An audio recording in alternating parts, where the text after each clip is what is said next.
We are back, and today, ranking the rookie wide receivers in the Dynasty Rookie Drafts. Now, we had a whole new big board from last time. We're going to have a whole new tier list. Now, a lot of the tier list might not change, but the overall rankings sure as heck have. And we're going to go receiver by receiver, breaking down where they are, where they are, and also putting them in a different tier. Please smash the subscribe button, man, so you don't miss out on great content. And so I keep rolling it out for you. Please smash the like button as well. For Ted McMillan, man. Ted McMillan is going to be the only S-tier wide receiver that we're going to be having in today's video. Now, I think that might have changed because Luther Burden might be a bit of a faller in my eyes. We'll talk about why in a second. Ted McMillan is S-tier because he's going to be the alpha receiver wherever he goes. He's going to be getting top 10 draft capital in the actual NFL draft. And he's had 2 straight 1,300-plus receiving yard seasons, 2 straight 8-plus touchdown seasons with 10 touchdowns the season prior to this. He's 6'5", he's 212 pounds, and he's a red zone threat. He's going to be an immediate flex option every single week play. Obviously, count out the first 2 weeks where we see what he's actually got. But I think he's going to be in your lineup more times than not this season. And you're going to like that right here. I have him at the 103. He might go 102 ahead of Hampton.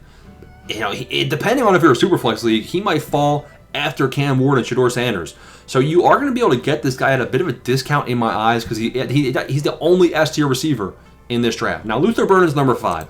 I have Burden behind Judkins. I don't know where other people have him ranked, to be honest, but I think Burden is A-tier.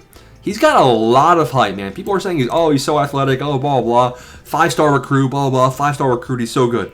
He had 300 receiving yards in his freshman year, 1,200 receiving yards and 86 receptions, and 9 touchdowns in 2023. Now, that's notable. Solid year. And then he followed it up with 2024 with 60 catches, 600 receiving yards, and 6 touchdowns. It's pretty trash. I'm not going to lie. It's pretty trash. He's been used on end rounds a little bit. He's 5'11", 208, a little bit undersized compared to Ted McMillan. He's got a lot of hype. He has that athletic. He is athletic. He's explosive. That's great and all. Let's see how he performs in the combine. He's still A-tier. He is still high on my big board at number 5. He's going to get first-round draft capital from the NFL team, so that's why he's up so high. I like him. Now, another A-tier player is Emeka Egbuka, and I wouldn't be surprised if he actually turns out to be the better player. That's how close they are in my eyes, because he actually has shown some consistency. 2022, he had 1,100 receiving yards and 10 touchdowns. 2024, he had 1,000 receiving yards, 81 receptions, and 10 touchdowns as well. Now, he's a bit more of a slot presence. He's 6'1", 205. And yes, it's not exciting that he's kind of been second fiddle to Jeremiah Smith. But he still has gotten a solid target share. He's kind of, they're both eating. They're both having dinner. They're both spooning out the meal out of the pot, and there's plenty to go around. So, if he ends up in an offense where maybe he's in an offense with a guy like, if he's in an offense with a guy like Chris Olave, then they'd kind of be 1A, 1B. And I wouldn't be too worried about Egbuka getting outshined, outperformed. I still see him getting 6-7 targets at least per game in the future in his career. So I have him here in A tier as well. Next guy on the big board is Trey Harris. Now, I'm higher on him than other people are. Now, this is where he starts seeing a bit of a teardrop in B tier. Now, he's high B tier, but he had 1,000 receiving yards in 2024 in 8 games and 7 touchdowns. He had a 70-yard touchdown. He's explosive. He's fast. People are calling him, a Mickey Mouse offense prospect. I don't care, man. 1,000 receiving yards in 8 games. The stats ain't lying. I like him if he stays healthy. Also in B tier, a big riser, a name that wasn't even in the top 35 last time we made this video. Comment down below any names I'm missing, any names you want to see higher or lower. I'll make the changes, boys. I'm open to suggestions. Matthew Golden. He had a breakout year for the Texas Longhorns. He had 58 receptions. That's a bit light. But he had 987 receiving yards. He had 9 touchdowns. I like that a lot, man. Now, we'll see what kind of draft capital he gets on draft day, because there's some guys that might get outdrafted above him. Isaiah Bond might be one of them. Isaiah Bond is potentially in A tier. A lot of people actually might have him in A tier. A lot of people probably have him above Trey Harris, above Matthew Golden. They're saying he's athletic, blah, blah, blah. It's similar to what we're seeing with Luther Burden. There's a lot of hype around him. But Isaiah Bond has never had more than 700 receiving yards. You must be out of your mind, man. 8 games, 1,000 receiving yards. Full season, 700? What? We'll see how he does in the combine. We'll see what kind of landing spots and draft capital will go into these guys. But as of right now, man, I got to have Isaiah Bond down here. Now, Alik Iomana, people are saying he is, potentially the most talented, body control out of this wide receiver class. That's great. People are all very high on him. He's got the hype. He's not going to have the draft capital invested in him the same that these guys are. And he only had his best season was 830 receiving yards. That's why he's in B tier. And then, I'm also going to put Jalen Royals as an honorable mention in B tier.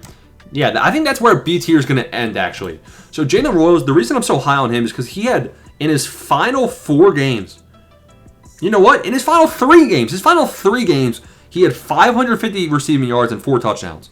Enough said. The upside is there. Bit unrefined. Is he going to get a chance at the starting level? I don't know. C tier, Xavier Restrepo, Tez Johnson. They're both slot gods. I don't know how much of a chance there is of them being star receivers on their team, but they could find roles. That's why they're in C tier. Savion Williams is a boom-bust type player. 600 receiving yards, that's not good, but he had 300-plus rushing yards. It might even be more than that. I'm going off the top of my head. And he had 6 rushing touchdowns as well. Think of Deebo Samuel. And this guy is, he's versatile. And the way that the NFL is playing, we could see guys like this actually translate to the NFL better than in the past.